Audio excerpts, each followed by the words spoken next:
काया मरी न मन मरा, मर जाए शरीर, आशा तृष्णा ना मरी, कह गए दास कवि।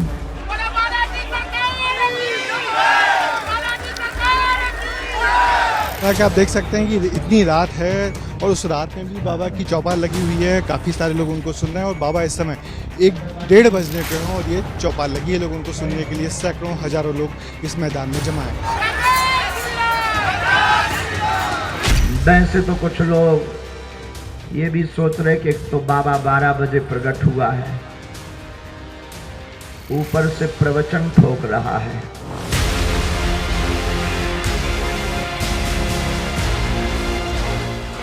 दिल का प्रयोग आप परमात्मा के पास करो और दिमाग का प्रयोग आप संसार के पास करो।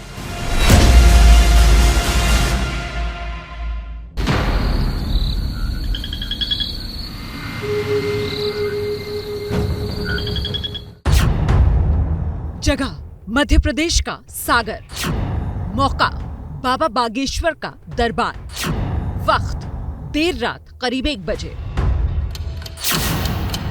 बाकी सब तो ठीक है, लेकिन जो ये घड़ी की सुइयों का वक्त है, ये दरबार के लिए थोड़ा बेवक्त सा मालूम होता है।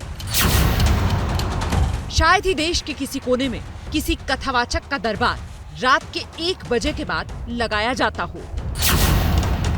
लेकिन टीवी स्क्रीन पर मौजूद इन तस्वीरों को देखिए। सूरज की गैर मौजूदगी के अलावा ऐसा कोई निशान दिखाई नहीं देगा जिससे ये लग रहा है कि आधी रात बीत चुकी है। सागर जिले के जैसीनगर में जैसे ही लोगों को खबर मिली कि बाबा रात में दरबार लगाने वाले हैं, पूरा मैदान खचाखच भर चुका था। रात में पहुंचे इस दरबार में महिलाओं के साथ बच्चे भी मौजूद हैं। 12 बजे से ज्यादा का वक्त बीत चुका था जब पीले रंग का वस्त्र पहने बाबा धीरेन्द्र कृष्ण शास्त्री मंच पर पहुंचते हैं। सबसे पहले मंच के चारों तरफ मौजूद जनता का अभिवादन स्वीकार करते हैं। इस दौरान कैमरे का ध्यान धीरेन्द्र शास्त्री की खड़ाऊ की तरफ भी जाता है, जो चमकते हुए अपनी मौजूदगी दर्ज करवा रही थी।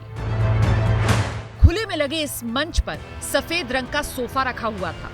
बाबा मंच पर बैठ जाते हैं और अब इस बात की जिज्ञासा तेज हो जाती है कि आखिर दरबार को रात में क्यों लगाया गया।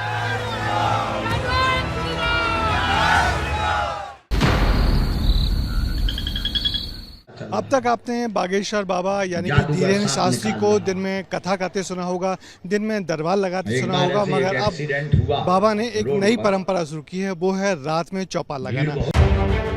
मौके पर मौजूद एबीपी न्यूज संवाददाता ब्रजेश राजपूत बता रहे हैं, देर रात करीब 1 बजे ये दरबार लगाया गया। सवाल ये है कि बाबा रात में दरबार लगाते क्यों हैं? आखिर रात में ऐसा क्या होता है जो दिन वाले दरबार में नहीं होता? टीवी स्क्रीन पर 27 साल के पंडित धीरेन्द्र कृष्ण शास्त्री के 2 बिल्कुल ताजा दौरों की तस्वीर मौजूद है। एक तरफ मध्य प्रदेश के सागर की तस्वीरें, जहां रात 1 बजे दरबार लगाया गया। दूसरी तरफ पटना के उस होटल की तस्वीरें, जहां बाबा ने देर रात दरबार लगाकर पर्ची काटी थी। और पटना वाला दरबार तो रात करीब 3 बजे लगाया गया था। बाबा जब सागर में मंच पर पहुंचे तो उन्होंने भी खुद भी रात 12 बजे के बाद आने की बात कही थी।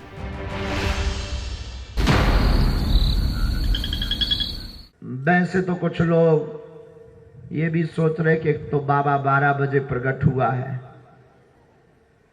ऊपर से प्रवचन ठोक रहा है। हम तो बैठे थे कि पर्चा बना, बाप का नाम बता। कुछ लोग तो इस चक्कर में आए थे, लेकिन विचारों के ऊपर पानी फिर गया, करें भी क्या। पहले तो लगा कि सागर में लगे इस मिडनाइट दरबार में भी बाबा जनता की पर्ची निकालने का काम करेंगे, लेकिन बाबा ने आने के कुछ ही मिनटों के भीतर साफ कर दिया कि रात्रि वाले दरबार में पर्ची किसी की नहीं निकलेगी।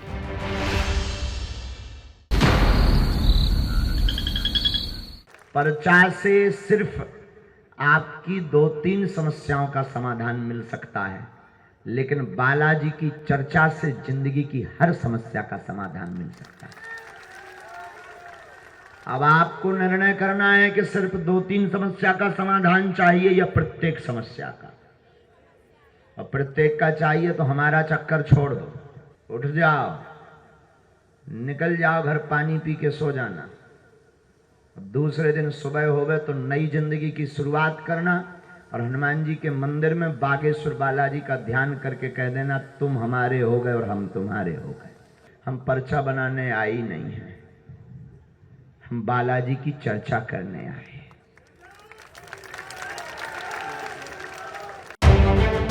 बाबा का यही अंदाज उन्हें लोकप्रियता के शिखर पर पहुंचा रहा है, वरना जनता के सामने कौन कहता है कि मेरा चक्कर छोड़ो। खास बात यह है कि सागर के अपने इस दरबार में धीरेन्द्र कृष्ण शास्त्री निजी समस्याओं से बिल्कुल अलग जीवन में खुश रहने का मूल मंत्र देने आए थे और इसके लिए उन्होंने 2 बैंड वालों की कहानी भी सुनाई।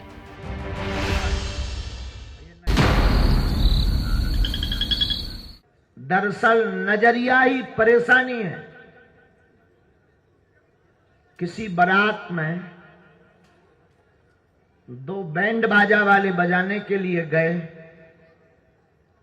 दोनों एक ही रास्ते से जा रहे थे, दोनों को समान पेमेंट मिलनी थी, रुपया समान मिलना था, लेकिन एक रो रहा था, एक हंस रहा था।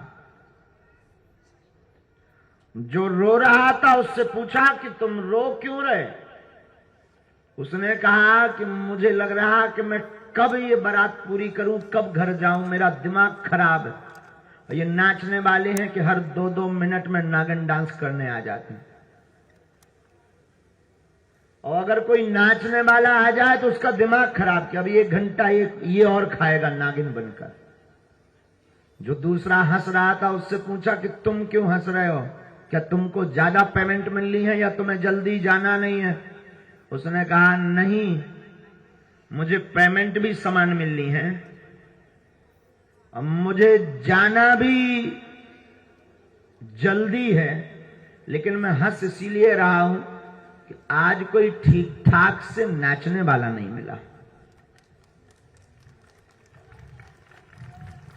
आशय बड़ा स्पष्ट है, दोनों एक ही जगह पर एक सी पेमेंट पाकर एक रो रहा, एक हंस रहा।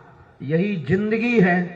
उसी प्रकार के संकटों में कोई घिर करके मुस्कुरा रहा है तो कोई सिर धुन धुन करके रो रहा है।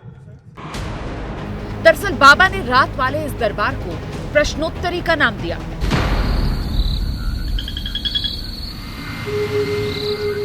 दरअसल बाबा बागेश्वर को जो वहाँ पे दिन में जो सुन नहीं पाते हैं, दिन में जो करीब से नहीं देख पाते हैं, वो रात में यहाँ पे आए हुए हैं। और इस जैसी नगर के इस कॉलेज ग्राउंड पे रात में 1 बजे भी इतनी खासी भीड़ है। अब देख सकते हैं कि अब यहाँ पर लोगों से लोग सवाल पूछेंगे और सवाल पूछने के बाद उनके जवाब बागेश्वर बाबा देंगे। आप देख सकते हैं उनकी जो शर्तें हैं वो इस तरीके की हैं कि व्यक्तिगत सवाल ना पूछे जाएं। एक नया अंदाज, एक नए तरीके से भक्तों से अब चर्चा करने का ये मंच चुना है। और बाबा बागेश्वर की कथा के आयोजक का जिम्मा मध्य प्रदेश सरकार के मंत्री गोविंद राजपूत के कंधों पर है। गोविंद राजपूत का दावा है कि बाबा की लोकप्रियता के साथ साथ हिंदू धर्म और हिंदुत्व को लेकर जागरूकता बढ़ी है और इसीलिए इतनी रात में भी बाबा को देखने और सुनने बड़ी तादाद में लोग पहुंचे।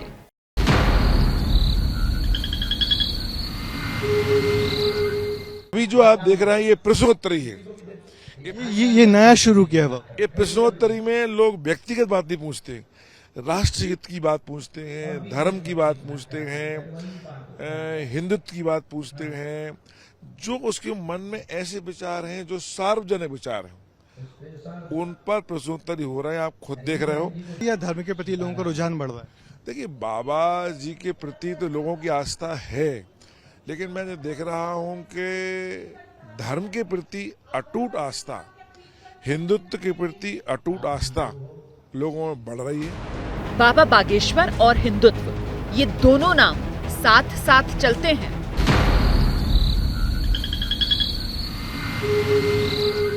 जो संकल्प है वो पूर्ण हो। बस भारत हिंदू राष्ट्र हो जाए। की जय। भारत हिंदू राष्ट्र की जय। बागेश्वर सरकार जहां जाते हैं वो हिंदू राष्ट्र की हुंकार जरूर भरते हैं। जो कहते थे भगवान नहीं होते, दिव्य शक्तियां नहीं होती, झूठी तरीके से अन्य मजहब के लोग जो भोले भाले लोगों को हली उल्लाह के नाम पर करंट लगाते थे, हमें लगता है उन सब के मुंह पर तमाचा मारने के लिए ही बागेश्वर बालाजी का दरबार लगता है। और मध्य प्रदेश के सागर में भी उन्होंने भरी, और इस बार उनकी हुंकार में चेतावनी भी थी और चैलेंज भी था।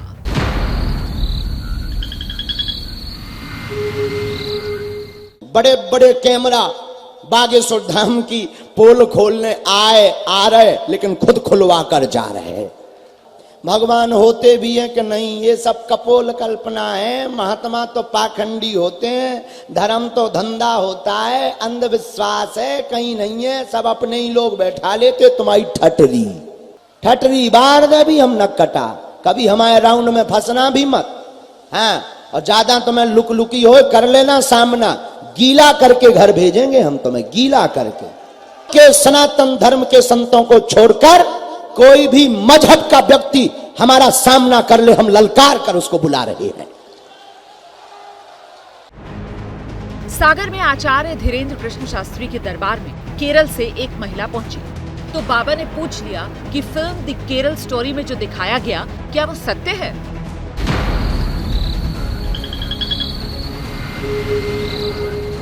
कहां से आई हैं? केरल से। लेकिन हमको नहीं मिलती, वहाँ होती नहीं तो अच्छा, केरल में कथाएं नहीं होती? कुछ नहीं होता, कुछ भी नहीं क्यों? होता है। ये वहाँ अच्छा, द केरला स्टोरी मतलब सत्य बनी है? मध्य प्रदेश के सागर जिले में धीरेन्द्र कृष्ण शास्त्री का 3 दिन का कार्यक्रम। 22 मई को कार्यक्रम का आखिरी दिन, लेकिन बाबा के रात्रि दरबार ने सागर दौरे को भी सुर्खियों में ला दिया।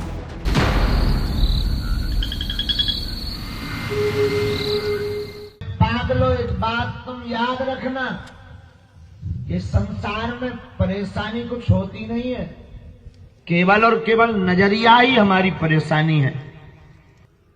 पावर ऑफ रिटर्न तुम्हें दिया किसने कि तुम संसार से दिल लगाओ, और तुम संसार के लोगों से अपेक्षा करके दिल लगाओगे तो खाक हलवा ही पाओगे। दरअसल बाबा बागेश्वर के हर दौरे में कुछ न कुछ ऐसा जरूर होता है जो उनके कार्यक्रम को चर्चा में ला देता है, और जैसा कि बाबा खुद अपने लिए कहते हैं, लेकिन हम ठीक उल्टे आदमी हैं। धर्म और आमतौर पर जो ज्ञान दिन में दिया जाता है उसके लिए उन्होंने रात का वक्त चुना और प्रेत दरबार दिन में लगाया गया।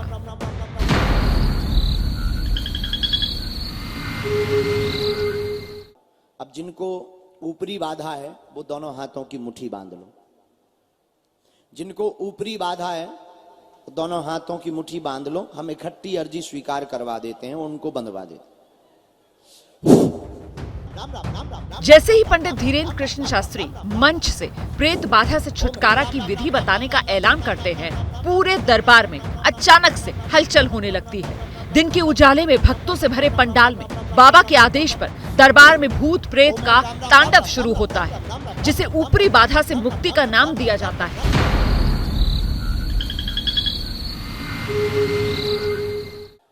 जहां भी रोगी हैं वहीं पर चमीटा की पिटाई प्रारंभ की जाए।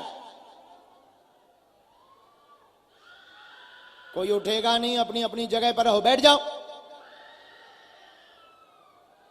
औरतें चमीटा की मार लगाई जाए, पूरे शरीर में चमीटा की मार लगाई जाए। राम ओम यांग रिंग रिंग। हम फट औरतें चमीटा फटकारे जाएं। जितना परेशान इन प्रेतों ने किया है, मार मार कर इन्हें किया जाए।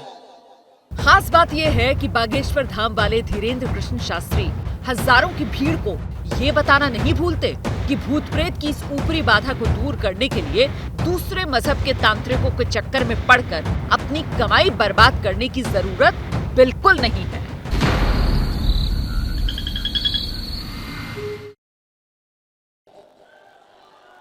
हाँ, दूसरे मजहब में तांत्रिकों के चक्करों में पड़ने की आवश्यकता नहीं है, ना रुपया बर्बाद करने की आवश्यकता है। पिछले कुछ महीनों में बाबा बागेश्वर वो नाम है जो घर घर पहुंच चुका है। आस्था का आलम यह है कि जिन लोगों को किसी अस्पताल में या डॉक्टर का इलाज नहीं मिलता, वो भी बाबा बागेश्वर के दरबार में चले आते हैं। बहुत दूर से आई हुई हैं। आप कहाँ से आई हैं? पिपलिया बेचौल। अच्छा, ये बच्चे को लेके आई हैं? हाँ, बच्ची को लेके आए। क्या चाहती हैं? अभी चलता नहीं है, बैठता नहीं, इसलिए इसको लेके आए हैं। आपको लगता है कि बाबा आशीर्वाद देंगे, कृपा करेंगे तो ये चलने लगेगा? हाँ, लगता है बिल्कुल ठीक हो जाएगा।